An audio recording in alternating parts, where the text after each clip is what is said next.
ಪಂಚಾಯತಿ ಪರವಾಗಿ ಸಲ್ಲಿಸ್ತಾ ಇದ್ದೇನೆ. ಹಾಗೂ ಗ್ರಾಮಗಳಲ್ಲಿ ಪರಿಶಿಷ್ಟ ವರ್ಗಗಳ ಜನರಿಗೆ ಹೆಚ್ಚಾಸೆಗಳನ್ನ ಗುರುತಿಸುವುದಕ್ಕೋಸ್ಕರ ಸೇವಾ ವಿಶೇಷ ಏನಂದರೆ ಕೇಂದ್ರ ಸರ್ಕಾರಕ್ಕೆ ಧರ್ತಿ ಅಬ್ ಜನಜಾತಿಯ ಗ್ರಾಮ ಉತ್ಕರ್ಷ ಅಭಿಯಾನದ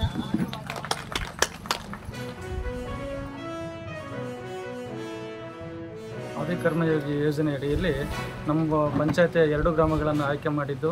ಈ 2 ಗ್ರಾಮಕ್ಕೆ ನಮ್ಮ ವಿಶೇಷವಾಗಿ ಜಿಲ್ಲಾ ಮಟ್ಟದ ಮತ್ತು ತಾಲೂಕು ಮಟ್ಟದ ಅಧಿಕಾರಿಗಳು, ನಮ್ಮ ಪಂಚಾಯತಿಯ ಅಧಿಕಾರಿಗಳು ಎಲ್ಲ 2 ಹಳ್ಳಿಯಲ್ಲಿ ವಿಶೇಷ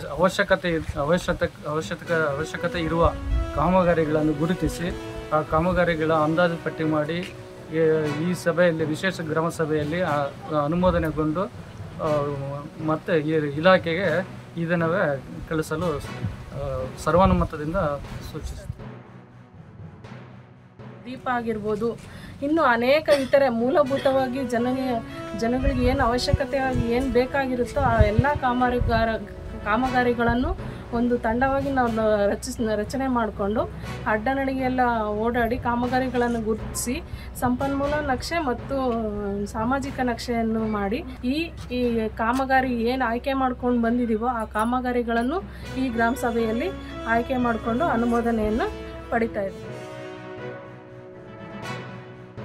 ಒಂದು ಪಟ್ಟಿಯ ಮೂಲಕ ಮಾಡಿ ಕೇಂದ್ರ ಸರ್ಕಾರಕ್ಕೆ ಕಳುಹಿಸಿ ಇದನ್ನು ಪರಿಹರಿಸುವಂಥ ಒಂದು ಕಾರ್ಯವಾಗಿರುತ್ತದೆ. ಇದೊಂದು ವಿನೂತನವಾದಂತಹ ಕಾರ್ಯವಾಗಿದೆ.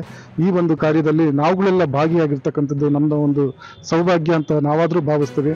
ಏಕೆಂತಂದರೆ ಇಲ್ಲಿ ಸುಮಾರು ಸಮಸ್ಯೆಗಳನ್ನು ಹೊಂದಿದೆ ಈ ಒಂದು ಗ್ರಾಮಗಳಲ್ಲಿ. ಇದರಲ್ಲಿ ಸುಮಾರು 2 ಕೋಟಿ ಅಂದಾಜು 2 ಕೋಟಿ ಅಷ್ಟು ಕಾಮಗಾರಿಗಳನ್ನು ಈ ಒಂದು ಗ್ರಾಮದಲ್ಲಿ ಗುರುತಿಸಿರ್ತಾರೆ.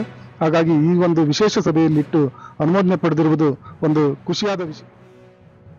ಸಾಮಾಜಿಕ ನಕ್ಷೆಯನ್ನು ಗುರುತಿಸಿ ಇದು ನಕ್ಷೆಯನ್ನು ಬಿಡಿಸಿ ನಮಗೆ ಏನೇನು ಬೇಕು ಏನೇನು ಬೇಡ ಅಂತಂದು ಎಲ್ಲ ಇದು ಸಮಸ್ಯೆಗಳನ್ನು ನಾವು ಇದು ಸಾಮಾಜಿಕ ನಕ್ಷೆಯಲ್ಲಿ ಇದು ಮಾಡಿ ಆವಾಗ ಇದು ಸಹಯೋಗಿಗಳು ಆಗಿರ್ತಕ್ಕಂಥ ಇವರು ಕರ್ಮಯೋಗಿ ಸರ್ ಅವರು ಹೇಳಿದರು.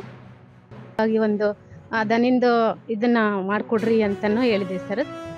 ಮತ್ತು ಸಮುದಾಯ ಭವನ ನಿರ್ಮಾಣ ಮಾಡೋದಕ್ಕೆ ಹೇಳಿದ್ದೆ ಸರ್. ಶಾಲಾ ಅಭಿವೃದ್ಧಿ ಅದನ್ನು ಶಿಕ್ಷಣದ್ದೂ ಇದು ಮಾಡಿಕೊಟ್ಟಿದ್ದೀವಿ ಸರ್.